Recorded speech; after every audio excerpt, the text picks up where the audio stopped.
तर मित्रांनो, लॉंग टर्ममध्ये SIP करून जर करोडपती होण्याचे स्वप्न तुम्ही बघत असाल तर हा व्हिडिओ स्पेशली तुमच्यासाठी आहे. बऱ्याचशाच वेळेला म्युच्युअल फंड हाऊसेसकडून आपल्याला संभाव्य धोक्यांची कल्पना ह्या ठिकाणी दिली जात नाही. सो त्याची आपण आज ह्या ठिकाणी चर्चा करणार आहोत.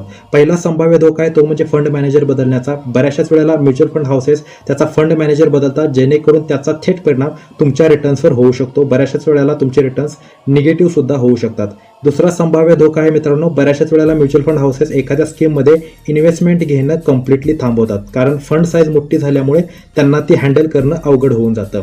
मोतीलाल ओसवाल नासडॅक 100 हा जो काही फंड आहे तो त्याचं उत्तम उदाहरण आहे, ज्याच्यामध्ये 5 वर्षानंतर त्यांनी इन्व्हेस्टमेंट घेणं कम्प्लिटली थांबवलं. तिसरा संभाव्य धोका आहे तो म्हणजे म्युच्युअल फंड स्कीम बंद पडण्याचा. बऱ्याचशाच वेळेला हा सुद्धा संभाव्य धोका मित्रांनो उद्भवू शकतो की तुमची म्युच्युअल फंड स्कीमच या ठिकाणी बंद पडू शकते, ज्याचा परिणाम तुमच्या लॉंग टर्म ध्येयावर होऊ शकतो आणि तुमचं जे काही अपेक्षित ध्येय आहे ते तुम्ही गाठू शकणार नाही आहात. तर मित्रांनो, ह्या गोष्टींचा विचार करा आणि स्वतःचे सल्लागार स्वतः बना.